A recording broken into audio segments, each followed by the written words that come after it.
And so I'm originally from Central California. I was born and raised in a small immigrant town named Avenel, primarily Mexican immigrant. My parents are from San Luis Potosí and Jalisco. So they immigrated here in the 70s, in the 60s and the 70s.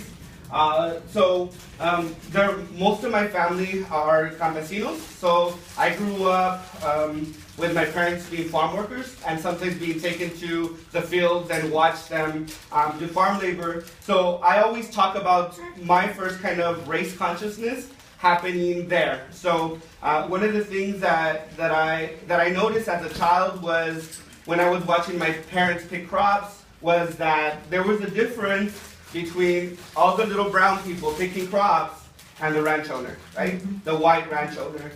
So that in my mind, although I couldn't articulate it at the time, I knew that there was a difference between who I was or my family and who this white person was. And so that was sort of the beginning of raising my consciousness. But soon after, I wasn't a college track student, but I went to college, and I went to community college. Then I transferred to UCLA.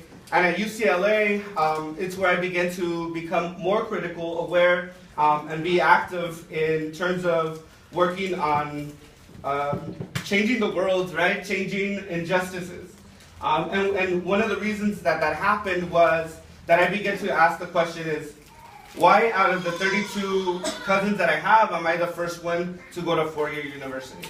Why out of the 9 brown men in my family, I'm one of the few who hasn't been locked up or been in jail. And so those are the things in which began to raise my consciousness.